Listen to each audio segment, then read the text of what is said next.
Welcome back to the place where love is more than just a word. It's a lifestyle. That is the motto of Come As You Are.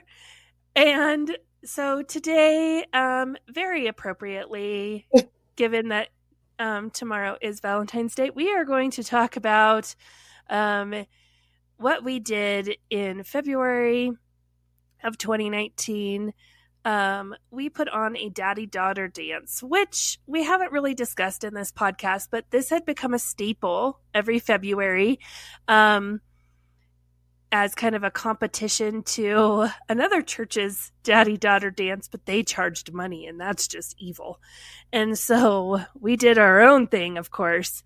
But in continuation of the success of the Christmas play, we are going to put on this dinner theater Valentine's production in the sanctuary. Very romantic. Faith can feel like hearts and butterflies until someone lights a match and burns it all to the ground. Welcome to the Burning Butterflies podcast. The sad thing is that there's abuse of every kind within the church.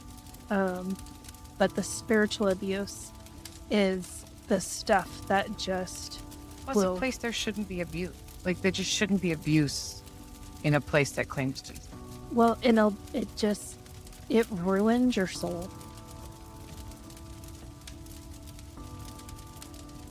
If you're new here, we suggest listening to our prologue episode first.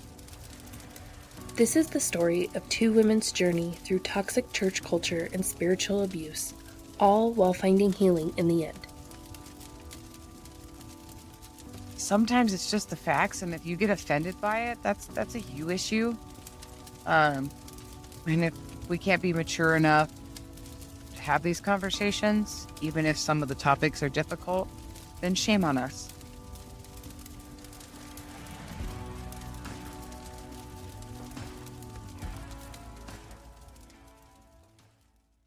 These two events. I never went to a daddy-daughter dance. I have daddy issues. It's funny because all the women who put on the daddy-daughter dance all had daddy issues. You think? All of us women who did it, it was like, our inner child through a daddy-daughter dance. Yep. But let's really talk about how creepy it is, please, because... Well, before we dig into it, I do want to kind of point out the whole reason we do these events. It goes back to this mindset of we are the beacon of Christianity for all of northern Colorado. And so, yes, the church, 2 towns over is doing a daddy-daughter dance, and they do a huge one every year, and they hire an actual DJ and a real photographer to come in and, do all of this stuff. But it's so expensive, and Jesus loves us for free. And yes, you could go, 2 miles down the road to an actual dinner theater and take someone out, for a dinner theater experience. But instead, we're going to have women killing themselves in the kitchen to cook dinner for 50 people.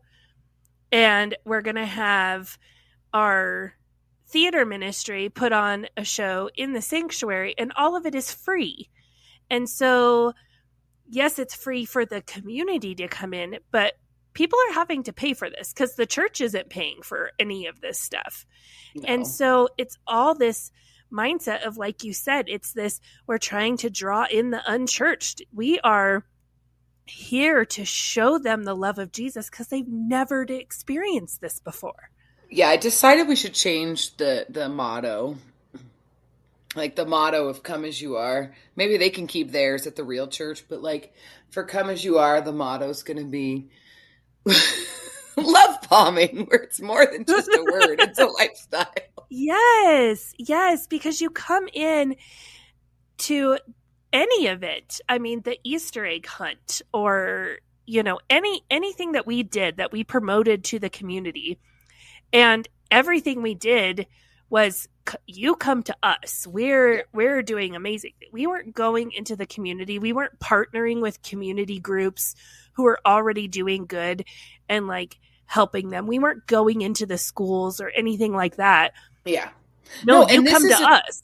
This is a church that totes themselves as like community based, but yet does absolutely nothing in the community. It's all about come into our space.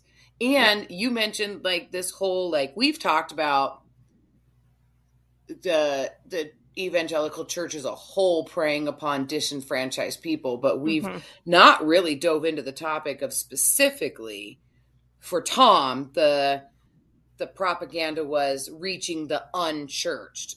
Yeah. And it wasn't until recently like that's come up for us, where it's like it was a very specific mission at Come As You Are, of we're reaching like the unchurched, where Tom would say, I don't want you to, like, even, I guess I talked about it when I first came to the church. Like the first couple sermons is like, if you've left a church, you have to make sure you go and reconcile with them. But that's because it's his like thing. It's like his mission. I'm not wanting people who've been to church or leaving another church because they're hurt. I want people who haven't ever been to church. And it wasn't until recently that we were like, wait a minute, that's... Yeah. Why like, now is you're showing the playbook. Yeah. That's putting the truth out there a little too much. Could it be because you don't want people, similar to like what happened with Young Gun, you don't want people to know what a healthy church should look like and then come in and criticize you because you're making it all up as you go? I don't know. Think about all the people that came in and did that.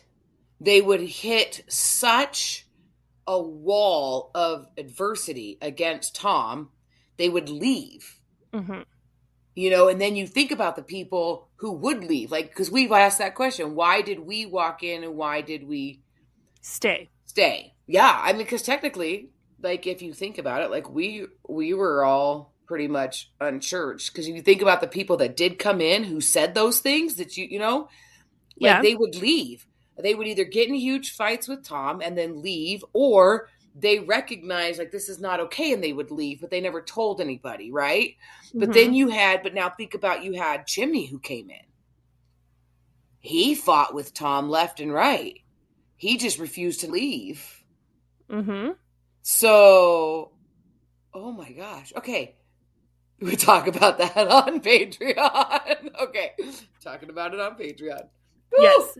So that episode is already up over on Patreon. You can go listen to that. But we're going to talk in this episode about these two events that they happen, one right after another. So Valentine's Day fell on, I believe, like a Thursday, and that's when your dinner theater was. Yep. And then this was our third daddy-daughter dance. I'll kind of talk a little bit about that over on our Patreon, kind of, what some of those look like and this idea of like why we had to do one in the first place. But this was our third one, and it had gained popularity that when we first started, we were only doing one. And then we found very quickly that like there were so many people and it was so crowded that like, I mean, because you're dealing with like little kids, right? So they would get overwhelmed and then they would leave. And you can't have them leave without hearing all the Kool-Aid and getting all the propaganda. We have to have that. So we started doing multiple dances. And so this year we did a Friday evening and then we did a Saturday afternoon. So, if you had maybe older daughters that, could stay up a little later, you could bring them Friday evening. But then like if you had, like toddlers or whatever, you could bring them on a Saturday afternoon. But these happen just kind of back to back. And so you did yours first. Yeah. So I'll let you talk about that, So and then we'll talk. I'll We'll go do it in in. chronological order. Yeah. Oh my goodness. Okay, so yeah, we coming off the Christmas play. Need an opportunity to do another production, right? When like not just gonna randomly do one. So I have this wonderful idea. This is all me. I have this wonderful idea that we're gonna do this dinner theater because, that's like that's what I just that's me. I need to be in a dinner theater. We need a theme, we need a play, we need something. And so, me being a non-traditionalist, I want to do something like edgy. I'm always about the edgy. Let's spark controversy. How I get away with some of the stuff over the years that I did at Come As You Are, like, I don't even know. Like, we were talking before we started recording, like, as a worship leader, there were times like I would say stuff because I was really good at spewing I'm also like my daddy issues are I didn't want to get in trouble, so I'm just going to say what I need to say. And I was always worried about getting in trouble, so I conformed really well. But there were times I would just say stuff because really I'm a troublemaker and a protester and all that. So I'd say stuff and I would just know I'm getting in trouble or I will never be allowed to come up here and have a microphone again. And it just wouldn't happen. So I just think of the crazy stuff I was allowed to get away with. But do you think that was in part because of who you were married to? Because I know there was other people like I don't know. Like my ego probably wants to think, see, I had very limited contact with Tom. Mm-hmm. I had way more contact with Charlotte. Because, like, yes, I would go over to their house every Sunday afternoon, but Froggy and Tom would watch football. And then Charlotte and I would sit and play, like, games at the table with the kids or whatever. Like, we'd just do, like, girl stuff, We'd, like, having her, yeah. So, and Tom's not a social person. No. So even if he's there, like, he's just sitting there watching TV. Like, he doesn't interact or socialize. So... unless he hears something that he needs to chime in, whatever. So it's like, but him and I never really sat and had like discussions or we never talked. I never worked with him, in that capacity. There was like, when I first married Froggy, there was like some interesting, like awkward interaction. And then like, he didn't talk to me and I didn't talk to him. And it would be like business stuff. Like it was like, proximity because I was a worship leader and he was on the worship team. Like that was the only types of conversation that we would have. And it was so few and far between. And then there was a time that we got in a huge argument and he did this thing where rather than keep arguing with me, he was like, okay, you're right. But Ooh. it wasn't a true, like, I don't know. It was weird. It was either like my ego wants to say I shut him down because it came right after I shut him down. Like I was like, nope, da da da da da da da da da. And he was like, okay, you're right. And we really never talked after that. And that was a few years into my marriage to Froggy. But it was also a weird, like, not a sense of victory in that sense at the time. Like, where you're like, yeah, you're right, I'm right. It's like he said it in a way where I was like, you're not actually acknowledging that I'm right. You're just trying to get me to shut up. Yeah. Yeah. So I'm not going to change your, like, and this was my moment of realizing, like, there's a few things that I have said to him over the years in a, like not passive aggressive, like that's not the right word, but like passively, okay, like I talked about Chimney, but like he would be like, hey, you did this, this, and this is why I think you shouldn't be doing this, and this is what and there were other people, like the one lady, the evangelist lady, she would go in and be like, you said this and this is wrong. And that would always, I didn't want that interaction. I didn't want that confrontation with Tom. So I would do stuff where I'd be like, hey, da da da da da, and just say something and leave it. But he would never be reciprocating of that, or like, hey, I read this article and they talked about this really cool thing. What do you think about this? Like in a very passively manipulative kind of way because I really didn't want to talk to him. Yeah, and so it was weird. It was weird. But anyway, so I don't know. I have absolutely no Yeah. idea. I feel like I was pacified enough, or they felt like they didn't feel like the few things I did to rock the boat were so ineffective in a sense. Like they're like, oh, look at Mm-hmm. how cute you are trying to rock the boat. We got Yeah. splashed with water. It's no big deal, Yeah. you know? Like I Yeah. don't think that they Well, saw me as a threat.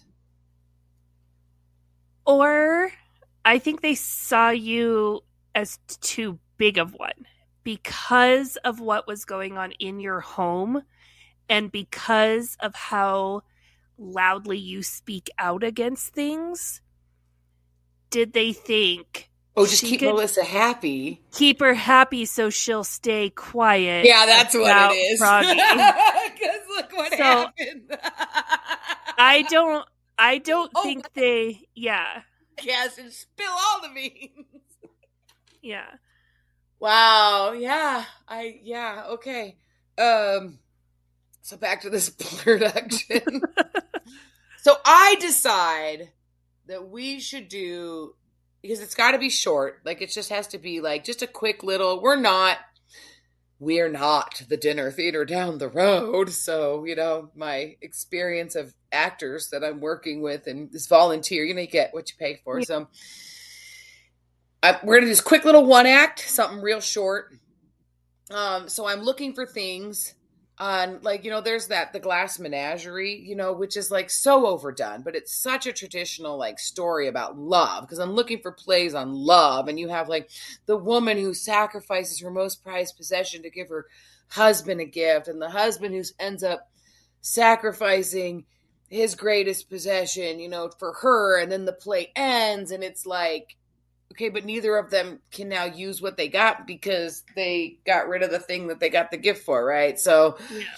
if you haven't seen it, go see it. I mean, I'm sure you've at this point. Well, I don't know. I mean, it's kind of a little older, but anyway, besides the point, I come across in my Google search this article in the New Yorker, and a guy had written an alternative version to the Glass Menagerie. And so it inspired me of like, wow, we could really do the like what happens next version, so get people caught up really quick on the Glass Menagerie and then do an alternative ending where it doesn't quite end up, because that's the question. What happens? This chick cuts her hair and all she wanted was this beautiful comb for her long, beautiful hair. So she cut off her hair and sold it to buy her husband a chain for his pocket watch, right? And then he sells his pocket watch to buy her the comb.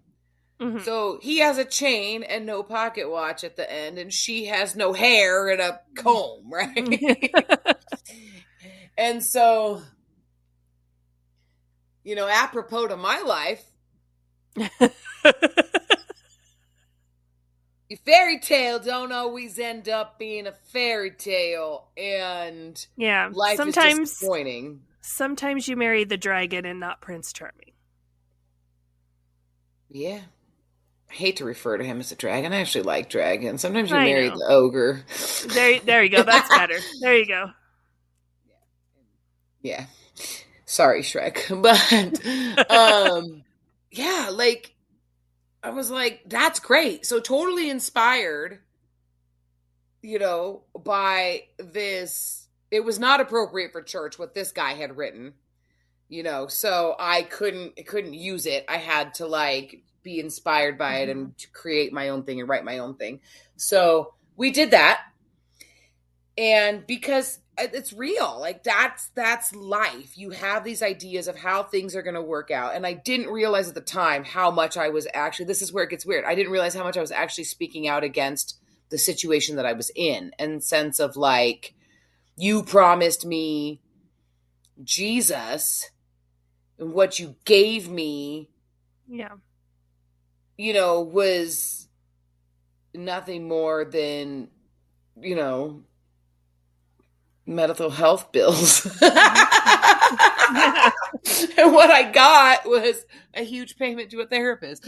But we're sold this idea. We're sold this idea of this, like, especially as women, you're Prince Charming. You just gonna God has one special person from you. You're going to save yourself for that one person. You can't do anything unless this one person comes and rescues you. And then your life is going to be happily ever after while you're stuck in your dungeon, slopping food to some ungrateful kids. And really life sucks, but on the outside, it has to be all pretty. And there's so many women who are so disillusioned by this. And we are a part of that disillusion at this point. And so I write the appropriate, I could get away with it version of, we're going to catch people up on the Glass Menagerie, and then we're going to talk about being disappointed in life.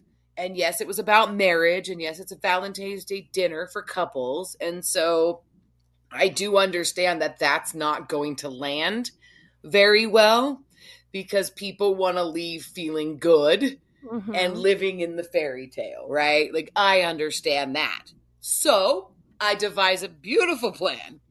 I get to put my art piece. It's art, and it's challenging you, and it's going to leave you in a place of like wonder. So somebody's going to come in and share the gospel and talk about Jesus, and they're going to tie it all in and make it warm and fuzzy, right? Like, I legitimately knew 100% that this is what I was doing. Like, it was a whole production. It wasn't just a play. It was this short one act that leaves you kind of like the play was supposed to be the climax in the story, you know. It wasn't supposed to wrap up and be the happily ever after, that the person who got up was going to wrap it all up in a nice pretty Jesus bow, and everybody was going to be happy and leave. The play was great. Froggy is on a mission to be the next Tom, right? Yes. Like, this is something we've discussed. His destiny. He is his father's protege. He's just like his dad. He's supposed to grow up. He's had the hard knocks of life, but God has a special plan. He's going to redeem a diamond in the rough. You know, all the cliches, right? All the things. Yeah, and since his dad was able to start a church on unconventional and untraditional, like, you just have to get your certificate and start a church, people will follow you. You just feed them a bunch of bull crap. So, you know, he's on a good path. Brandy's hyping him up, right? And I mean, even like, yeah, you're supposed to be a pastor. He's supposed to be a pastor. He's supposed to be a speaker.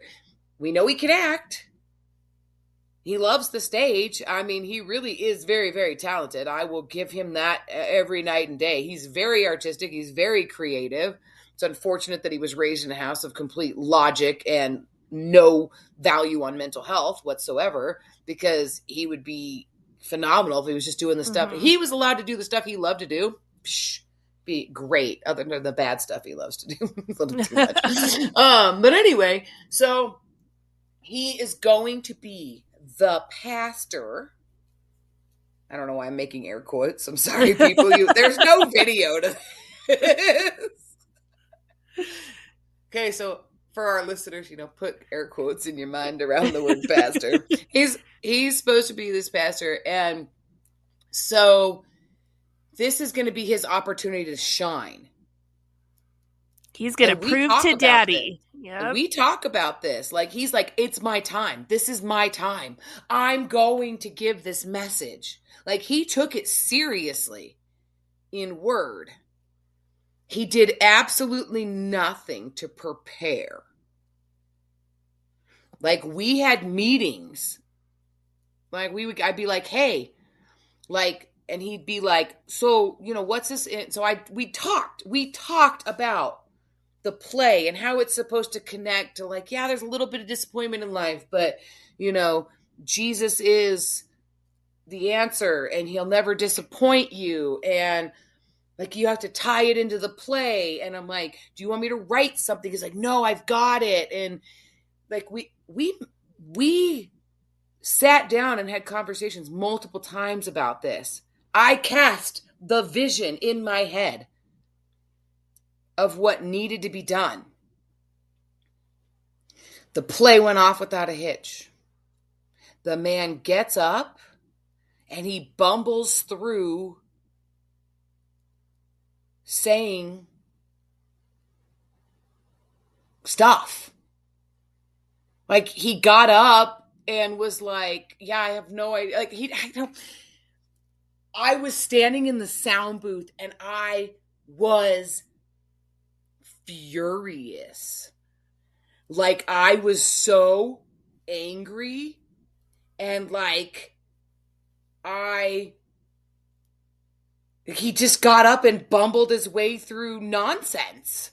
Yeah. And was just like, well, yeah, like the lady, she sold her comb. Like, he couldn't even come up with, like, you just watched the play. How do you not even know what it was about? And I'm like, yeah, God loves you. And like, I don't even think he said like Jesus would never disappoint. Like, there was no, you want to talk about epic fail? There was no passion. There was no he had no understanding. Yeah. I have a question. Yeah. Did he talk to Tom about, I'm going to give this message? Yeah. I mean, like, okay. There was a lot of like build up to this. Like, he was on, like, beyond my understanding that he had no concept. It's just because knowing Tom and knowing how he prepares for his sermons. You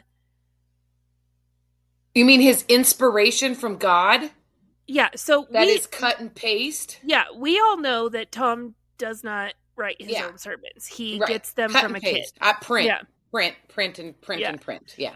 But he makes it seem as though, because he's inspired. When Young Gun would come up with his sermons, I mean, it would take him all week long to come up with what he was going to preach on Thursday night. Yeah. And he would take an entire day, and this was his work on his sermon day. And he wouldn't even come into the office. He would go somewhere quiet where he could focus and things like that. And there's several pastors that I know that do this. They spend quiet time to be able to work on their sermons. Tom didn't do that. He would whip out a sermon in 20 minutes, and then he spent a majority of his quiet time over in the sanctuary learning how to play the song that the worship team was going to play that week. Yeah. And so talk about false advertising. Yeah. So I just wonder if Froggy was disillusioned the way we were. Yeah. Because at the time, in the timeline, like when we were at Come As You Are, none of us knew Tom was getting his sermons from a kit. No. Like, no, but that, you would spend time waiting to be inspired. Yeah. And then like realize, but then like to actually come up with something, you have to do so much work, but you felt like you must not be in, that must be you because you had to do all this research and do all this work. It didn't just come naturally. Yeah. In a moment of inspiration. And Tom would talk about how, like, there's times where he gets up on stage and he doesn't even know what the sermon's going to be about. God just gives it to him.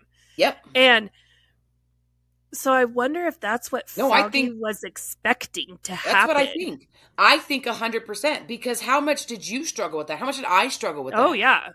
Like, that was a big thing. Like, I always felt because, like I would, when I would write talks and stuff, you know, like, the amount of effort to, like, make sure the context of the verses that I was using and make sure that the whole thing, like, to sit and actually put in the effort and the work, I felt like I must not be called to do this because it's not being inspired in the moment, or, you know, because Tom put it on, like it's supposed to be that, and it's not, because he's not even doing that.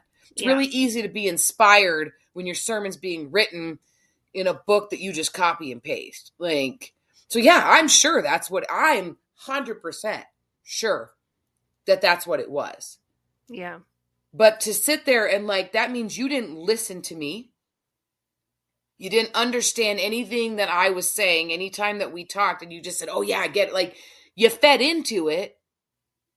but then you get up and you're like, I don't even know what happened in this play, but like there was like a girl and like, I mean, so you're just going to recap what everybody just watched and then be like, and then you're going to tell your 5 verses that you learned since you were a kid. Yeah. So that's basically what it was. Like he got up, he fumbled his words and couldn't figure out what the heck the play was about and how it connected to the 5 verses that he learned in a book of like a little track, you know. Yep. For God so loved the world. No, seriously. Yeah. I kid you. I kid you. God loves you. He's got a plan and purpose for your life. You know, but all have sinned and fall short of the glory of God. Like, he went through the 5-verse gospel presentation. Yeah. People sat there and they went, what the hell? Yeah. Like, it was awful. It was absolutely awful. It was great until he got up and started talking. So, of course, what does that do? What does that do to this man who thinks that this is going to be his debut? God's going to inspire him because he's gifted and called to preach. It's going to But cause God doesn't show up. spiral. Yeah. Yeah. Yeah. Oh, yeah. So anyway, as you could tell, I'm a little still mad about that. Well, and it's just like, I might need to work on that. You have no idea. I was not involved in this. I had just taken over the sound booth, and I was supposed to help in the sound booth for the whole thing. But I had come down with pneumonia that week, and I had pneumonia horrible. And so it was kind of like a last minute pivot trying to find people, right? But I know people were saying like I don't know, like as good as the Christmas play was, this was that bad. Yeah, really was. It really was that bad. Yeah. And it was all Froggy's fault. And I'm still mad about it. The only other thing that like comes to mind about this is because I don't do bad work. No, I don't do bad work. Like I just don't. But like, it made you seem like a dumbass because it's like, why are you doing this play about disappointment if no one's there to tie it in and make it make sense? It makes it seem like to see the disappointment in my life. Yeah. That's how I feel in my marriage, people. I'm glad you didn't like my play. Well, you weren't the only one frustrated because this is textbook Come As You Are. We're going to do this. It's going to be great. We need to have high quality things, to show people that like they're important and love bomb the crap out of them, right? So we have the Griswolds. They have come to the church and they're serving and everything. And they used to own a restaurant. And so she offers to make the dinner. And in the beginning, when she's like, okay, what are we going to have? What am I going to cook? She had, okay, here's how many people to expect. So she plans a more extravagant meal because she knew it was a low number of people. Come As You Are never caps anything. We never say you have to sign up by this point or, your seat's not available or anything like that. Yeah, because so everybody who got to Valentine's Day and was like, oh, I've got nothing to do. I guess I'll go to the church and watch a crappy play. Yep. And so I was like, well, I'm going to take down the sign up the Sunday before. The Sunday before is your last opportunity. Well, we could tell people it's your last opportunity, but I was told you have to leave it up until the morning of. So the morning of Valentine's Day, this woman is thinking she's going to cook for I don't know how many people, and then it like doubles. Like 30. Yeah. And then it was like 60. Yeah. And so she is having to go and scramble and find more food and things like that. I had pneumonia, but I was trying to do what I could to help. And so there was something I had at my house. I don't remember what it was. But like I had some ingredient she needed because she like was sending out massive text messages. Can anyone do this? Can anyone do this? So I take this to the church and I walk into the church kitchen and this poor woman is like sweating and she is like, I mean, there's a handful of people there helping her, but it is nowhere near the team that should have been if they were going to be cooking for this many people. She's frustrated because this is her first experience with the come as you are way. Yeah. And she is expressing her frustration, but everyone's giving her the like, well, we're not going to turn people away. God doesn't turn people away.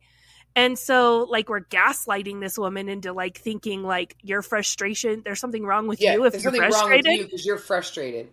Yeah. And so I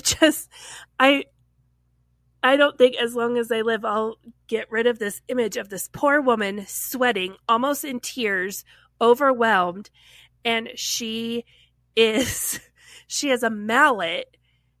She's tenderizing chicken breasts and like all of her frustration, she's just beating the crap out of this chicken because she has to do this for like double the amount of people that she was planning on. And I feel so bad for her. Like even still, all these years later, I feel so bad for her. But yeah, that's very on brand for Come As You. I mean, how many times did we do stuff that it was like, okay, well, I had this cool thing planned, but now, and you're the one who has to pay for it. No one, it's not like she had money from the church to go out and buy more chicken or buy more whatever. Yeah. Like, and this is where these things anywhere else in life would not be the way things are done, and like, and that's where seeing how we did, like really getting to this point, because we've talked about these things before, but really understanding that like, there's a reason why the church preys on disenfranchised people. There's a reason why specifically at Come As You Are, Tom was like, no, we're here to reach the unchurched. You get that in people's head. They just don't know how to do church. Why? Because then the people you're looking at are the people who've been indoctrinated. And then you've just built this little community of people and they're your little minions. I mean, you're no different than any other dictator who's had, people under their control, or any other cult leader who, I mean, it really is no difference. Yeah. Because you've gotten rid of the people that question you. So now there's no questioning. There's no accountability. There's no authority other than you. And now you have all your little soldiers going out and doing exactly what you need them to do and bringing everybody else along. And so people are willing like to do these things that are absolutely absurd, absolutely ridiculous. And then you keep people there by not offering any genuine. You can't have like the tie between we prey on disenfranchised people and unchurched people, and then we offer no real help, but we also discourage them from getting the real help that they need. Because if they get the real help that they need, they would all wake up and I wouldn't have my quote unquote again church, Yeah. Yeah. Yeah. Yeah.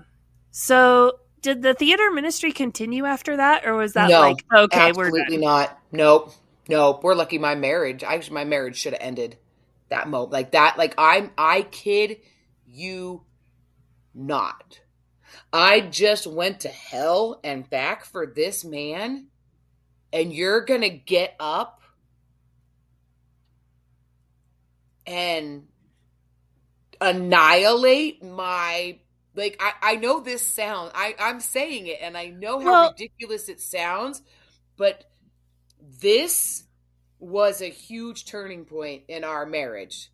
Like, there's many times that I would say this was the beginning of the end. This was the beginning of the end. But I really believe like this was the beginning of the end.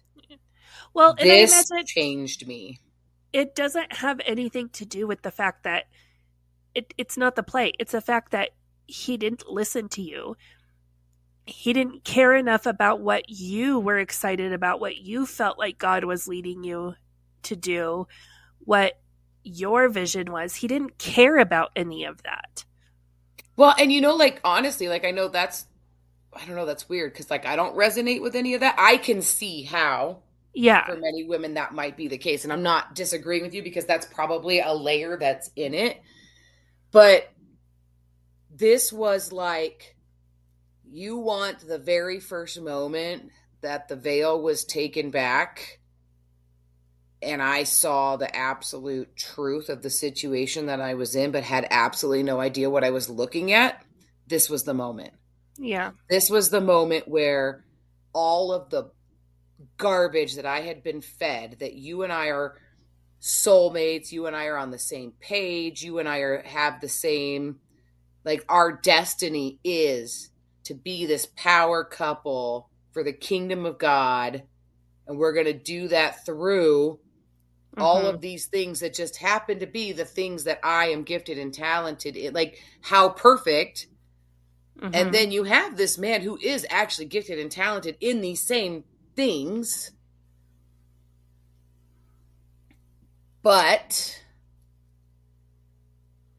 I don't know, did he really truly believe that God was going to inspire him in that moment? Like, yeah.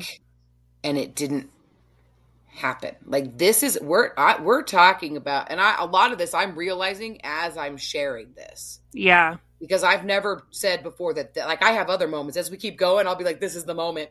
This is the moment at all. And this is the moment that I left my marriage.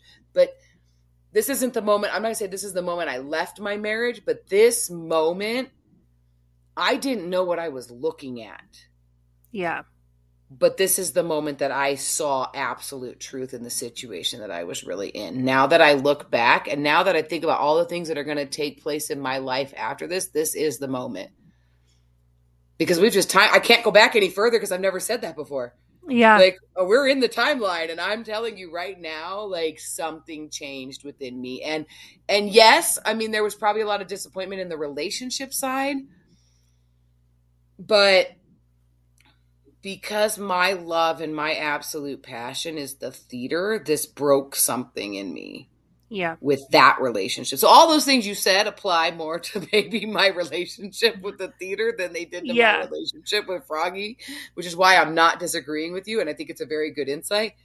And I might come back next week and be like, oh my God, Amanda was right now that I've sat and thought about this all, because I really am in like you people are getting an inside. Sometimes I wish there were video. You'd be like, oh my gosh, Melissa's freaking out right now. I am. I'm totally like, I'm going to have to go back to therapy. But also, like, on a positive note, like, just to bring you into, I know I like to stay in the timeline when we're in the timeline, but to bring you into this personal moment for me, like,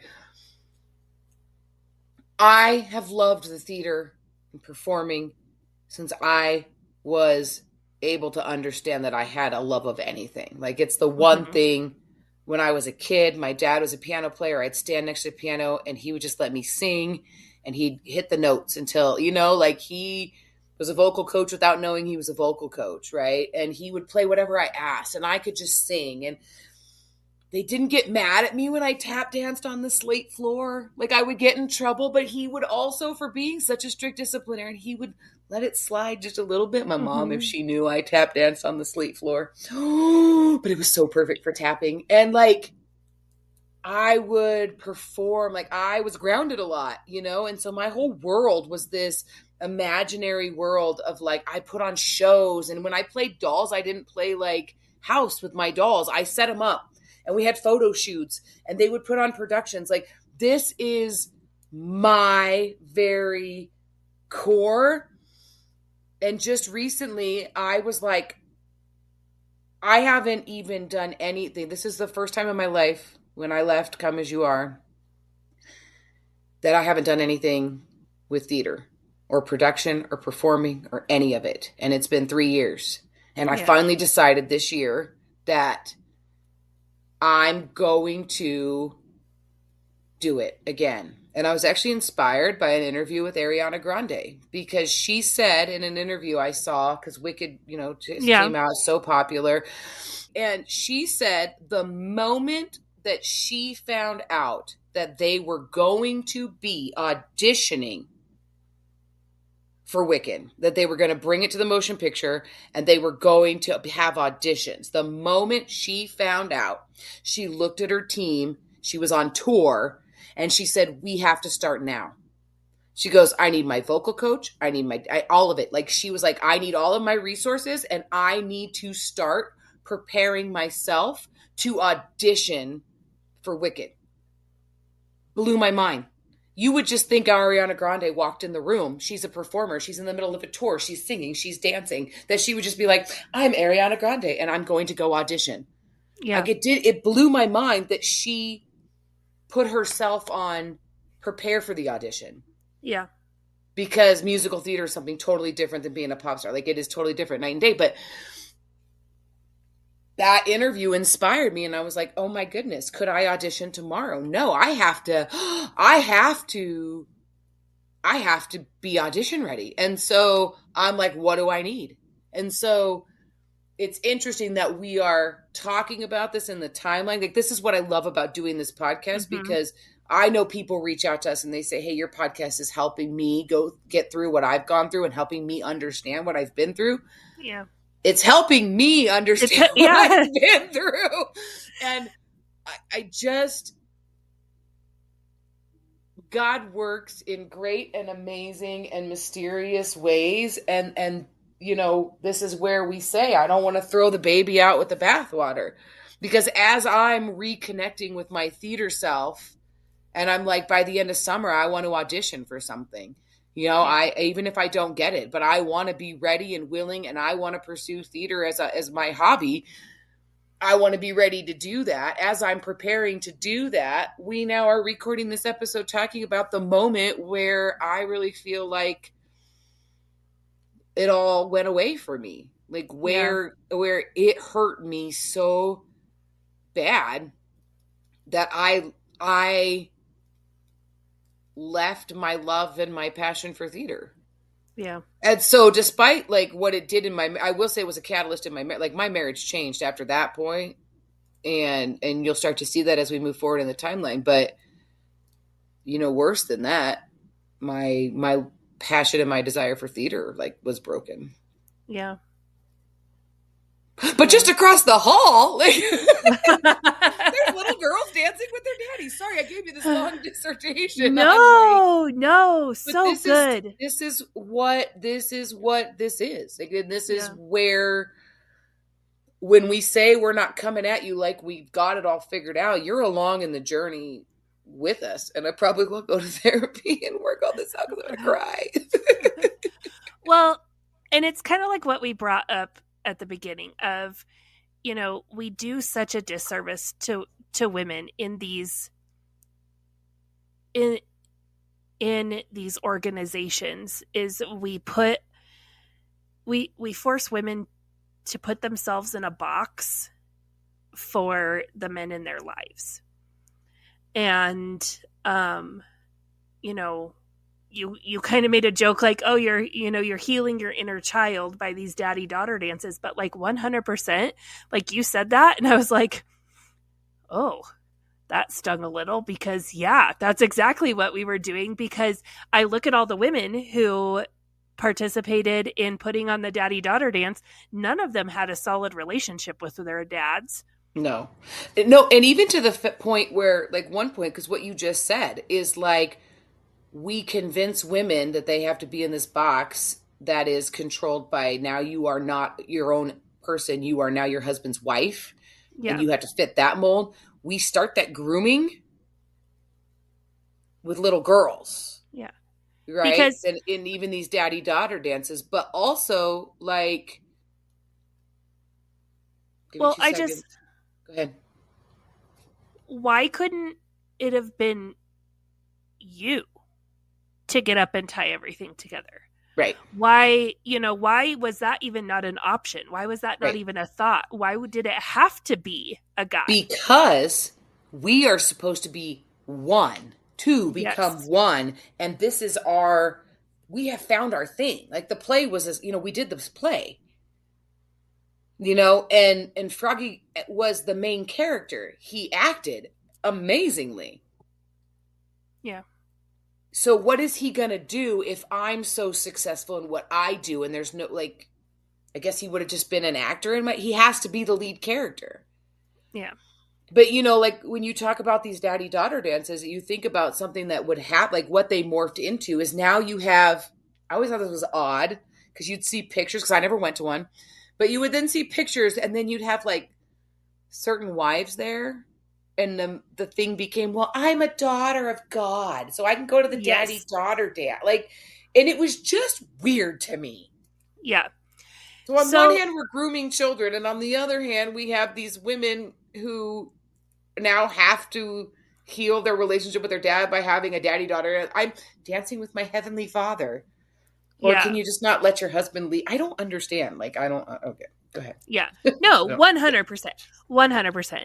Because I would see pictures and there'd be the wives in the picture and they weren't the ones that were there for volunteer. Like, I'd understand if like you were a volunteer and you're making, then you get a family picture, right? Yeah. I get that. That makes sense to me. Well, but I'd see pictures and I'm like, why are you there? This is not about you. It's about your husband and your daughter. Yeah. All of us who are working, we didn't even dress like we were going to a dance, right? Like we were there to volunteer.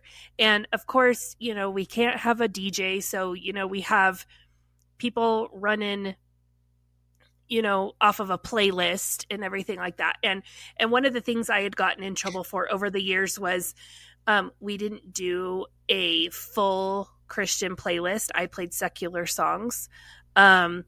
This is the year that we played Shut Up and Dance with Me, because my DJ this year was DJ.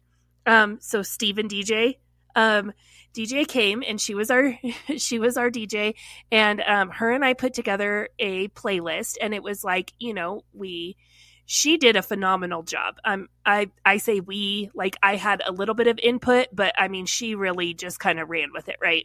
And she had great songs, but we played Shut Up and Dance with Me, and I got in a lot of trouble because this is the year that Charlotte comes with her dad.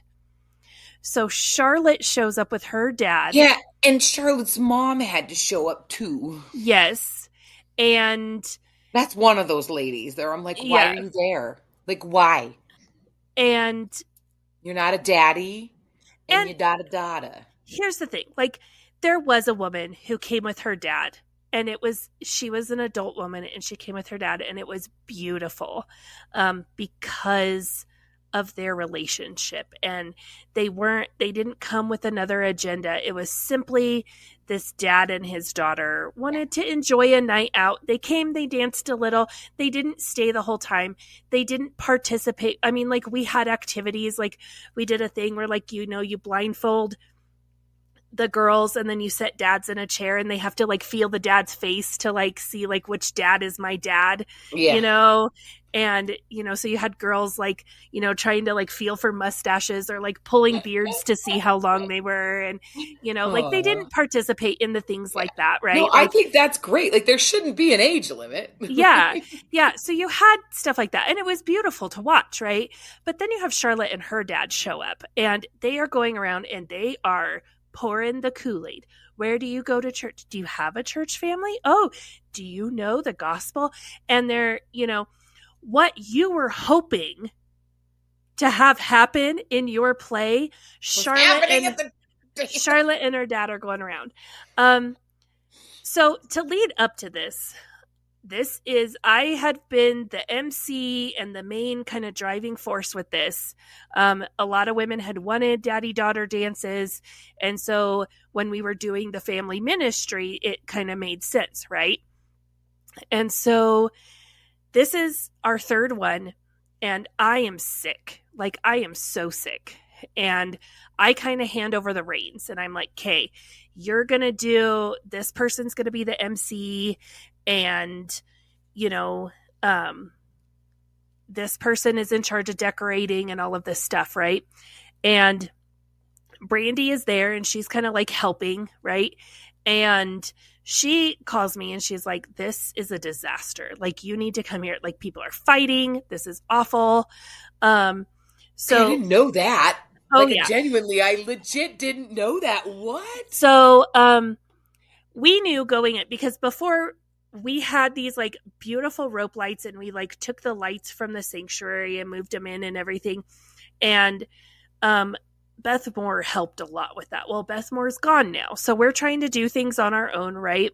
And so we kind of had a plan, but then I remember, because DJ was like our pseudo Beth Moore. Yes, like, I remember hearing about this where she was like, it was like she could do it. Like, they like enlisted her to kind of, yes, because she could be Beth Moore. Yeah, because it was Beth Moore's daughter. Oh my god! Yeah. Okay, that part I do remember that over the lights. Go ahead. So we were going to try to do lights. It wasn't going to be as extravagant as what we had done before, because we were trying to create an environment. We were trying to make it not look like a gym, right? And so we had our plan. And so when it's time to execute the plan, Tom puts a stop to it, because you had done the play in the sanctuary. You had put everything back. You had moved chairs and set up tables and all of this. You put everything back. The sanctuary was already Sunday ready. We can't be moving stuff now on again. Saturday, because you have church in the morning. Yeah, you already did that. So we had to do a very scaled down version. He wouldn't let us do our full plan and everything. And what we were able to move, it was that, DJ had spent all these years watching Beth Moore do it. She, between her and me, we could figure it out, right? Yeah. Well, so Brandy calls me and she's like, everyone is fighting, right?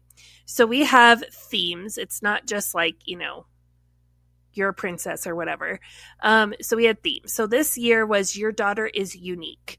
And it was all unicorns, right? So it was like very cotton candy colored, color scheme, and unicorns.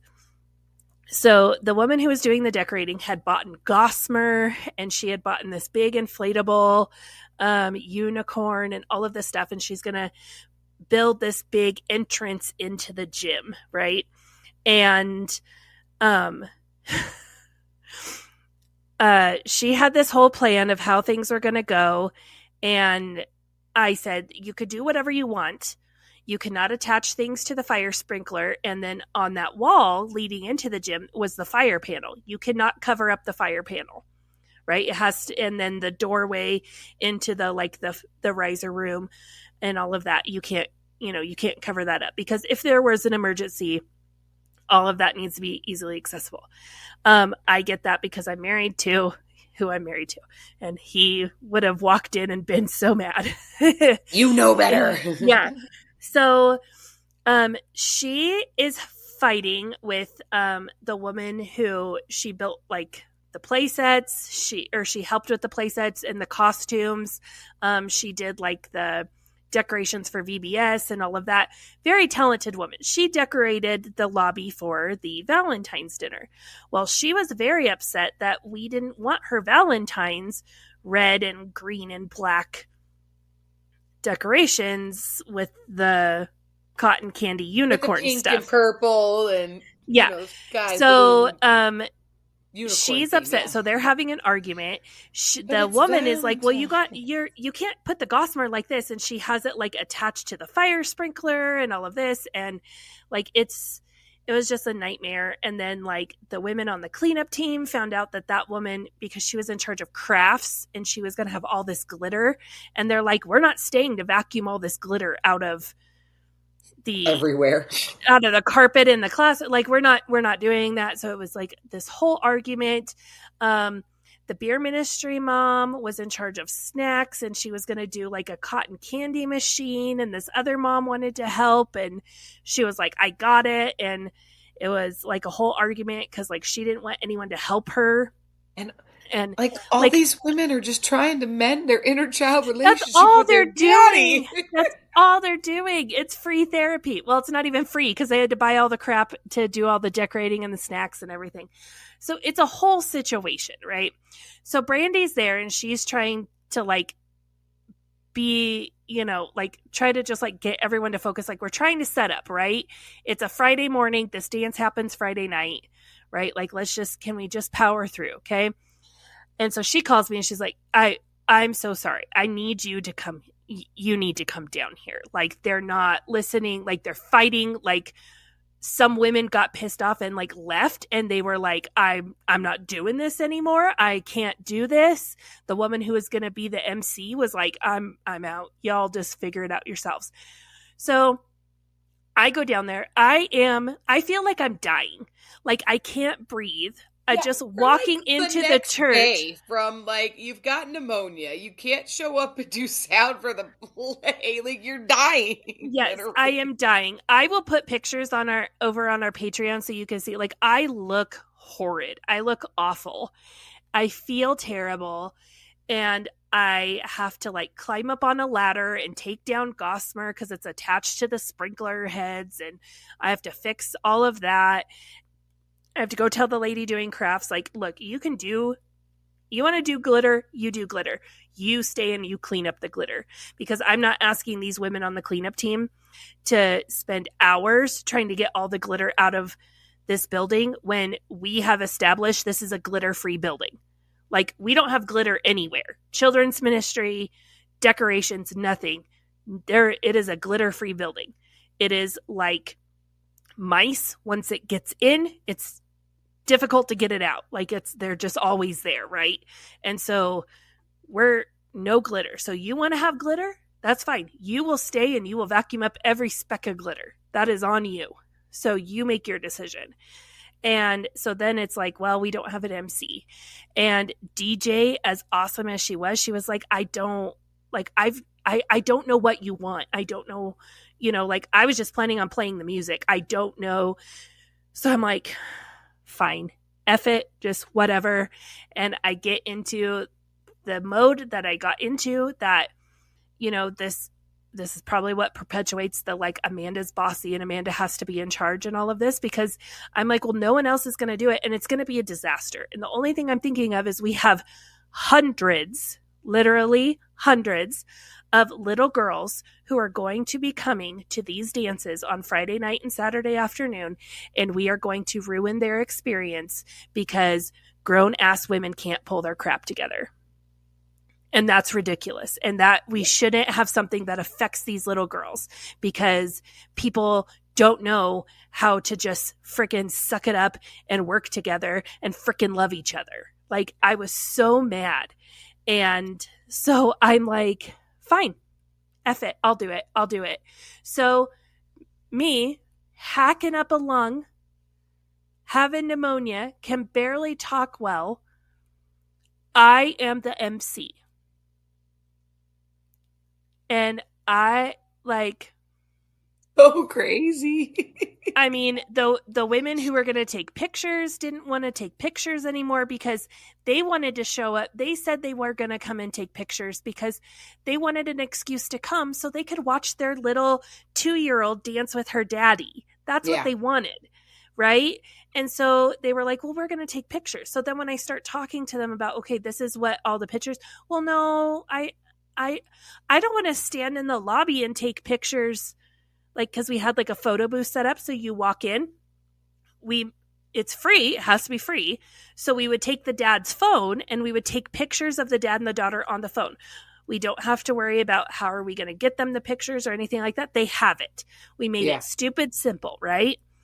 And so they were like, well, we don't want to stand out. We're going to miss the whole dance. We're going to miss you're not invited. Well, yeah, no, you're not. You a daddy?